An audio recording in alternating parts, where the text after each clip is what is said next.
sempre tem aquele vilão que você vai olhar e vai falar: "Nossa, ele é um vilão muito bom", ou ele é um vilão muito ruim. A questão aqui é que vilões ele tem papéis bem definidos, ele não tá ali só por tá. Um dos objetivos, óbvio, que eu acho que todo mundo sabe e entende, é que o vilão ele é o como é que eu vou dizer? O obstáculo final ao protagonista, ao sonho, ao objetivo do protagonista. Ele é o cara que testa ali o limite pra saber se o protagonista chegou aonde deveria ter chegado antes de conseguir o grande prêmio. O vilão ele move o conflito meio que ativamente, sabe. A coisa ali, ele vai começar a bagunça muitas vezes invadindo um reino ou tomando alguma coisa, sabe. Ele vai ali, remover o status quo da coisa. Isso porque o herói ele precisa sair da sua zona de conforto, ele precisa fazer alguma coisa ativamente pra conseguir melhorar. Então, o vilão ele vai tirar o herói dessa zona de conforto pra começar a aventura. A famosa ali,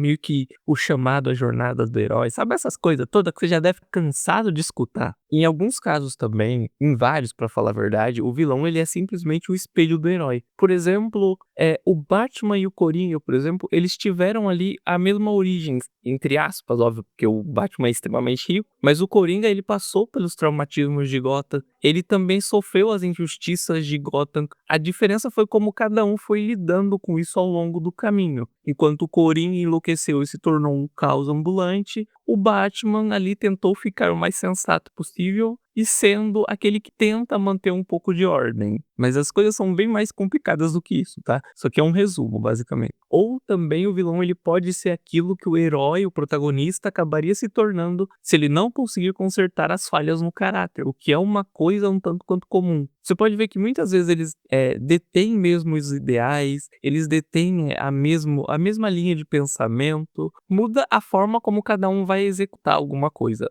Você quer um exemplo claro? É Magneto e Professor Xavier, não tem nem como, porque os dois eles querem a mesma coisa, uma certa convivência ali boa para os mutantes. No entanto, o Professor Xavier ele prefere ele dialogar com os seres humanos num primeiro momento, enquanto o Magneto ele é do tipo extermina todo mundo. Até porque o Magneto ele tem também os traumas ali que moldaram a personalidade dele, várias outras questões. Nossa, essa luz tá me cegando, cara. Eu abaixar a luz, tava me cegando. O vilão, então, ele também é essa parte que transforma o protagonista, que faz ele ser melhor. Até porque se ele não for melhor, ele não vai conseguir chegar onde ele precisa. Assim, o vilão ele também pode representar o conceito ali da narrativa. Por exemplo, se a moral da história é que a ganância faz mal, então o vilão ele vai ser um grande ganancioso. Se a moral da história é sobre poder, o vilão ele vai se tornar o tirano corrupto. Isso porque ele vai servir para representar esses conceitos, para que o herói possa enfrentar esses conceitos e a mensagem possa ser passada de uma maneira um pouco mais simples. O vilão, ele é o risco real, entende? Ele é importante demais para a história. Óbvio que não precisa ser necessariamente uma pessoa, pode ser algo mais abstrato, mas ainda assim é melhor quando uma pessoa entende, é mais fácil de lidar. Ele é o risco real, ele é palpável. Você precisa olhar para o vilão e precisa enxergar. Este vilão consegue simplesmente acabar com os objetivos do herói. Isso vai tornar a jornada do protagonista, a jornada do herói, muito mais palpável, muito mais crível, sabe? Você vai entender melhor ali as coisas e vai acreditar realmente de que talvez o protagonista não chegue aonde ele precisa. Tendo dito isto, um dos vilões assim que eu gosto muito é o Juiz Frollo de O Corcunda de Notre Dame. Isso porque, diferente dos vilões assim da Disney, como por exemplo, deixa eu ver, a Malévola, o Jafar, ele não tem magia.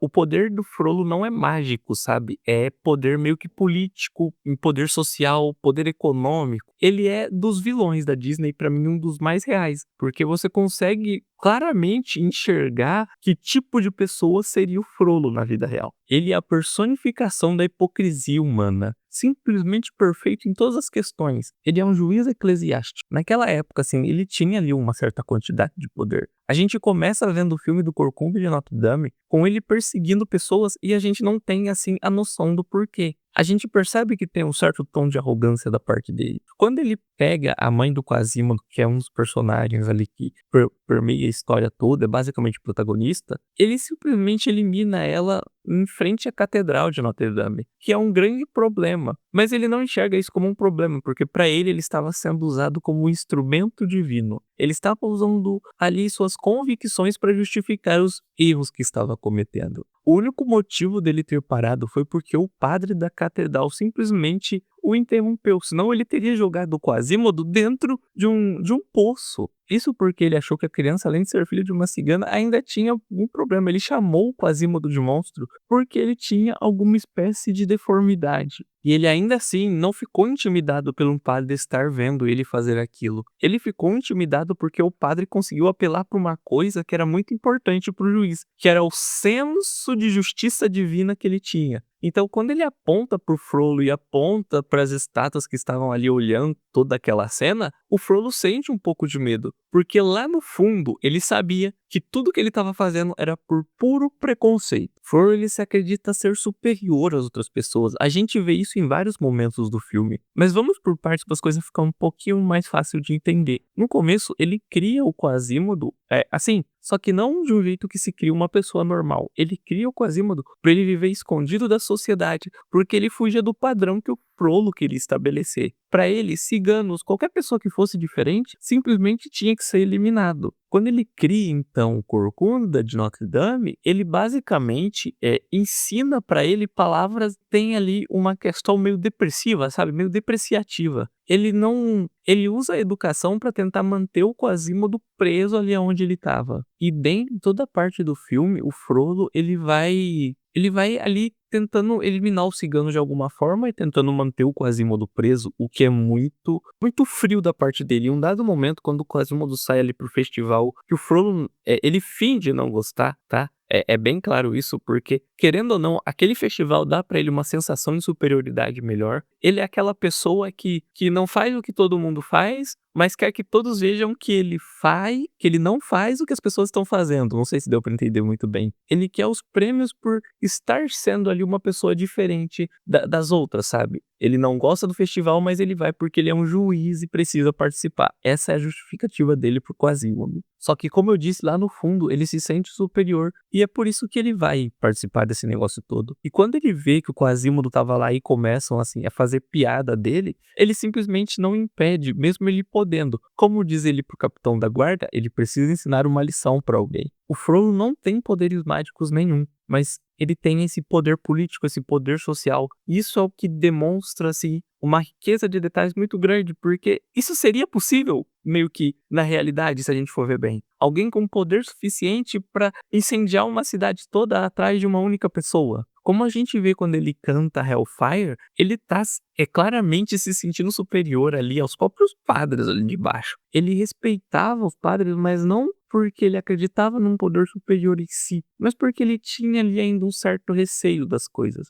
A gente vai vendo esse sentimento dele também diminuir conforme o tempo no filme vai passando. No momento em que ele tá cantando Hellfire, é no momento onde a gente vê que o Frollo já não tá mais fazendo aquilo porque ele quer manter ali os dogmas do que ele acredita e tudo mais. Ele tá fazendo aquilo única e exclusivamente porque ele se entregou aos desejos dele, tá? Naquela parte em que ele tá sendo consumido pelo fogo na música, é meio que um jeito de dizer pra que lado ele tá indo e o que tá acontecendo ali internamente dentro dele. Porque a questão com a Esmeralda não é só o Frollo não gostar dela por ser cigana. É ele em algum momento ter algum desejo reprimido que ele não consegue botar pra fora. E o que ele faz é simplesmente culpar a Esmeralda por isso. Ele não olha pra si mesmo, ele não enxerga o pecado nele mesmo, ele tá jogando pra outra pessoa. O juiz Frollo, ele é extremamente hipócrita, tá? Ele é a personificação daquele ser humano de bem que fala uma coisa, mas no fundo, e quando ninguém tá olhando, faz outra totalmente oposta. O Frollo entrega, assim, a mensagem da animação perfeitamente. Ele sabe muito bem ali o que ele tá fazendo. A gente vê nele a mensagem que que a animação como um todo quer passar, a gente entende quais são os problemas que estão ali nele, a gente consegue também olhar pra nossa realidade ao mesmo tempo que a gente tá olhando pra ele. Ele é um vilão, assim, que eu considero maravilhoso de N formas possíveis. Ele é um ser humano asqueroso de várias formas, assim, inimagináveis. Ele não cumpre a palavra, ele vai atrás do que ele quer, ele tem sérios problemas que deveriam ser tratados com um psiquiatra. E esse não é um dos únicos vilões, assim, que você pode olhar e falar: "Nossa, que vilão interessante". Até vilões que não sejam tão humanos, como por exemplo o Tai Lung em Kung Fu Panda, o Scar em Rei Leão, todos eles são vilões que de certa forma, mesmo sem, muitos poderes mágicos, porque o Tai Lung tem alguns, né, e o Scar tem presas, se ainda consegue dar uma olhada, tentar encaixar ali com um pouco da nossa realidade, o que torna o vilão bem mais interessante. São vilões bem escritos, vilões que realmente passam a sensação de serem temíveis. No mais, esse foi o vídeo de hoje. Não esquece de se inscrever no canal, deixa o seu like se você gostou, e deixa aí também nos comentários o seu feedback, o que você achou de tudo isso. Você prefere vídeos mais longos, vídeos mais curtos? Eu ainda estou vendo essa parte, como criar um roteiro que ou seja um pouco mais curto ou um pouco mais detalhado e longo. Então, fica ao seu critério. Muito obrigado, pessoal, e até a próxima.